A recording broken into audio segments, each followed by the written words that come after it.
Hello. नमस्कार दोस्तों। मेरा नाम विपिन कुमार द्विवेदी है और मैं अभी यूपी पीसीएस 2019 में मेरा सिलेक्शन डिप्टी कलेक्टर के पद पे हुआ था। तो वर्तमान में मैं अलीगढ़ में as a trainee deputy collector के रूप में कार्यरत हूँ। साथ ही यूपीएससी 2020 में मेरा सिलेक्शन आईआरएस आईटी पद पे भी हुआ है।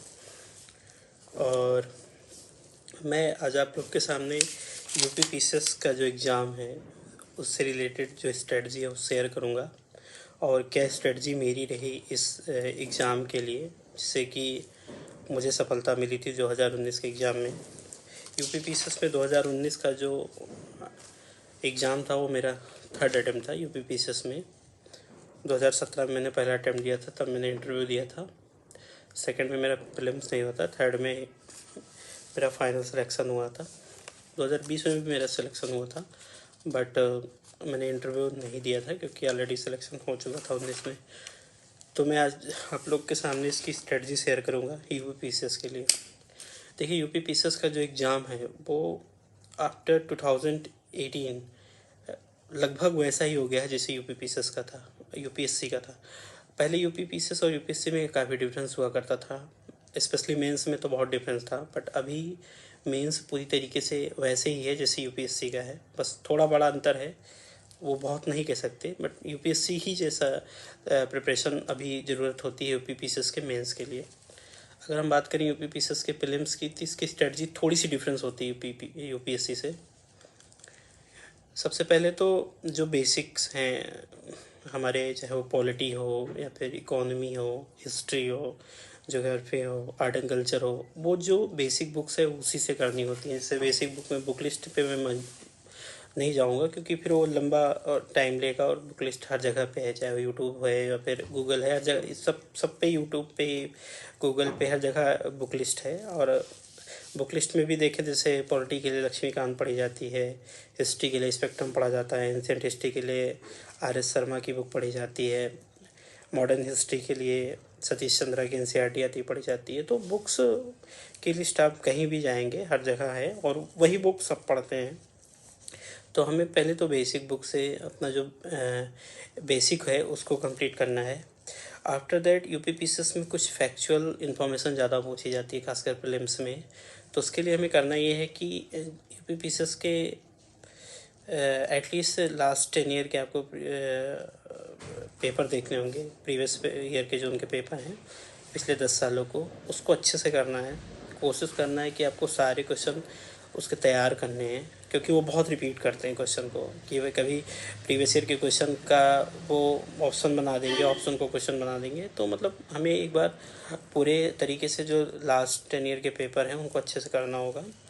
साथ ही जैसे ल्यूसेंट जो आती है हमारी, वो काफ़ी हेल्पफुल है यूपी पीसीएस में फैक्चुअल इंफॉर्मेशन के लिए। तो हमें उस थोड़ा सा ल्यूसेंट पे भी ध्यान देना है। साथ ही जो मैप है, खासकर इंडिया का और वर्ल्ड का फिजिकल मैप, वो अच्छे से तैयार करना है, क्योंकि यूपी पीसीएस में थोड़ा फैक्चुअल इंफॉर्मेशन मैप से रिलेटेड वो हर साल पूछते हैं। और प्रीलिम्स में जो यूपी पीसीएस में करंट है, उसके लिए मैं तो ये कहूँगा कि पूरे साल की करंट पढ़ने की बजाय लास्ट में कई कोचिंग वाले छोटे छोटे कंपाइलेशन लेके आते हैं। जैसे मार्केट में ई दृष्टि के नाम से भी आती है या घटनासार के नाम से भी आती है, ये काफ़ी हेल्पफुल हैं, तो उनकी मदद ली जा सकती है। और उससे क्वेश्चन हार्डली जो करंट के आते हैं लगभग हो जाते हैं, जितने कि प्रीलिम्स हमें पास करने की ज़रूरत है, क्योंकि प्रीलिम्स केवल पास करना है, हमें प्रीलिम्स में टॉप नहीं करना है। तो वहाँ से वो काम हो जाता है प्रीलिम्स का। तो प्रीलिम्स का यूपी का ये सीन है। थोड़ा सा सी साइड भी देखना चाहिए, जिनका अगर सी साइड थोड़ा दिक्कत है, क्योंकि अभी 2 सालों में ये बात आई है कि यूपी पीसीएस में सी साइड को लेके काफ़ी समस्या आ रही है। कई लोग सी साइड में फेल हो जा रहे हैं, क्योंकि यहाँ पे जो एक कम्युनिकेशन वाला पार्ट आता है वो थोड़ा डिफ़िकल्ट होता है। तो एक बार लास्ट ईयर के पेपर को ही देख के किसी भी बुक से कम्युनिकेशन वाला पार्ट कर लें, रीजनिंग मैथमेटिक्स थोड़ा बड़ा कर लें, जिससे कि आप सी साइड में पास हो जाएं। क्योंकि सी साइड में अगर आप फेल हैं तो आपकी जीएस में कितना भी स्कोर लाएं, आप फेल ही माने जाएंगे। तो ये तो हो गया हमारा प्रीलिम्स की। अगर हम बात करें तो ये शॉर्ट में मैंने आपको स्ट्रेटजी शेयर की। अब मैं बात करता हूँ मेंस की। देखिए मेंस, अभी यूपी का जो मेंस है वो मोरालेस यूपीएससी जैसा ही है, और आपको काफ़ी मेहनत करनी पड़ेगी मेंस के लिए, क्योंकि मेंस के ही स्कोर से अब आपकी रैंक बनेगी और आपके रैंक से ही आपकी पोस्ट डिसाइड होगी। क्योंकि अभी यहाँ पे इंटरव्यू केवल 100 नंबर का रह गया, तो जो 1500 नंबर का मेरा अपना मेंस है वो बहुत इम्पॉर्टेंट है। तो उसके लिए सबसे पहले तो ये ज़रूरी है कि आपके चारों पेपर के जो बेसिक है, जैसे पेपर वन में आपका हिस्ट्री है, ज्योग्राफी है, सोसाइटी है, इसको आप अच्छे से करें। और इसके लिए बुक वही हैं जो बेसिक बुक आती हैं, जो सोसाइटी के लिए एनसीईआरटीज़ पढ़ते हैं लोग, हिस्ट्री के लिए फिर वही स्पेक्ट्रम पढ़ते हैं, ज्योग्राफी के लिए एनसीईआरटीज़ पढ़ते हैं, किसी कोचिंग के नोट्स आप ले लीजिए। तो ये आपकी जो बेसिक बुक्स हैं जीएस 1 के लिए वो पढ़ लीजिए। जीएस 2 के लिए भी जो बेसिक्स है, चाहे वो लक्ष्मीकांत हो या गवर्नेंस के किसी कोचिंग के नोट्स हो गए, आईआर के किसी कोचिंग के नोट्स हो गए, तो आप हर पेपर के जो बेसिक बुक्स हैं, नोट्स हैं, वो अच्छे से कवर करिए। इसके बाद जो सबसे ज़्यादा ज़रूरी है वो है आंसर राइटिंग। आप चीज़ों को पढ़ लिए, मटेरियल मार्केट में है, सबको पता है क्या पढ़ना है, कोई भी कोचिंग वाला को सब बता देगा, लेकिन सबसे जो महत्वपूर्ण चीज़ है वो आंसर राइटिंग की। क्योंकि अगर आप आंसर नहीं लिखते हैं, आंसर आप अपने इवेलुएट नहीं कराते हैं, तो पढ़ने का बहुत ज़्यादा फ़ायदा नहीं होगा जब तक आप चीज़ों को प्रेजेंट नहीं करते। और ये स्ट्रेटजी रही कि हम अभी नहीं, आगे चल के सीधे हम एग्ज़ाम में आंसर लिखेंगे या हो जाएगा, ये तो मुझे आ रहा है, ये चीज़ें चल नहीं पाती। क्योंकि वहाँ पे 3 घंटे में आपको 20 क्वेश्चन लिखने होते हैं और टू द पॉइंट लिखने होते हैं, और उसमें आपको इवन सोचने तक का मौका नहीं मिलता। आप तुरंत सोचते हैं, तुरंत लिखते जाते हैं, आप रुक नहीं सकते। क्योंकि आप अगर थोड़ी सी देर रुक गए तो आपका एक क्वेश्चन लॉस हो सकता है, एंड 10 मार्क्स आपके इतने ज़्यादा होते हैं कि आपकी रैंक डिसाइड करते हैं, आपके सिलेक्शन को भी डिसाइड कर लेते हैं।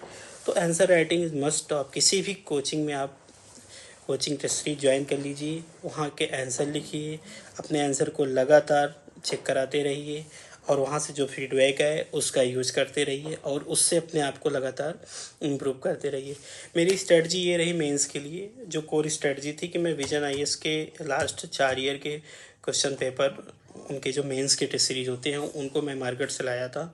पूरा मैंने कंपाइलेशन करा लिया था अलग अलग, और मैं उन्हीं को बार बार पढ़ता था, और उन्हीं से ही जो मॉडल आंसर होते थे मैं उन्हीं मॉडल आंसर को बार बार पढ़ता था, और उसमें ही अपने और अलग से जो कुछ अगर इन्फॉर्मेशन कहीं से और मिल गई तो उनको ऐड कर लेता था, और इनके जो 365 आते हैं उनका यूज़ करता था। तो लास्ट 2 साल के 365 एंड लास्ट 3 ईयर के इनके जो टेस्ट सीरीज के पेपर थे, इनका कंपाइलेशन यूज़ करके मैंने अपनी पूरी मेंस की स्ट्रेटजी यहीं से तैयार की थी।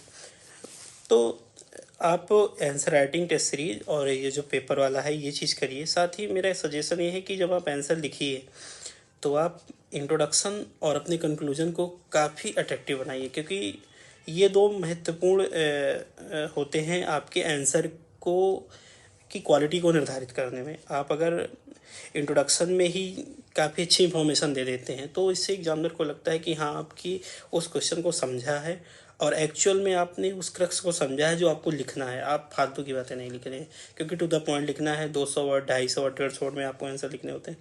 तो मेरी सलाह तो यह है कि आप इंट्रोडक्शन को बहुत अच्छे से लिखिए, और कंक्लूजन को जब भी लिखिए किसी कीवर्ड के साथ ख़त्म कीजिए, और आप ऐसे कीवर्ड अपनी ही डायरी में बना लीजिए। लाइक अगर आप किसी इकॉनमी को क्वेश्चन को लिख रहे हैं, इनकेस इंडिया की इकॉनमी पे कोई क्वेश्चन लिख रहे हैं, तो आप, मेरा सलाह है कि आप उसको ऐसे फ्रेम कीजिए कि इंडिया को अगर 5 ट्रिलियन इकॉनमी बनना है तो कुछ ऐसा करना होगा।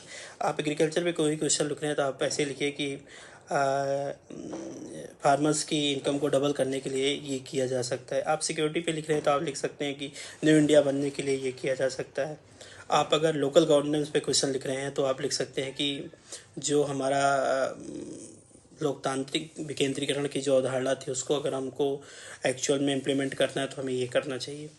आप एथिक्स के आंसर को लिख रहे हैं तो आप किसी अच्छे कीवर्ड के साथ ख़त्म कर सकते हैं। तो आप जब भी आंसर को लिखिए तो अपने कंक्लूजन को बहुत ही स्पेसिफिक बनाइए, आप वेग में ना जाइए। आप पॉलिसी किससे ख़त्म कर सकते हैं कि गवर्नमेंट की किसी स्कीम के साथ लिख सकते हैं। अगर आप पेपर 2 के आंसर लिख रहे हैं तो आप किसी कमेटी का जिक्र कर सकते हैं। लाइक लोकल गवर्नेंस लिख रहे हैं तो किसी कमेटी का जिक्र कर सकते हैं। राज्यपाल पे कोई क्वेश्चन आया है तो बहुत सारी कमेटी आई, चाहे वो कई सारे कमीशन आए, चाहे पूंजी कमीशन हो या फिर और जितने भी कमीशन आए, तो आप इनके साथ अपने आंसर को क्या है कंक्लूड कर सकते हैं। तो आपका जो आंसर होगा वो स्पेसिफिक हो जाएगा और एग्जामिनर को लगेगा कि आपने आंसर को क्वेश्चन को समझा है और आप डिमांड से भटके नहीं हैं। तो एक तो ये है।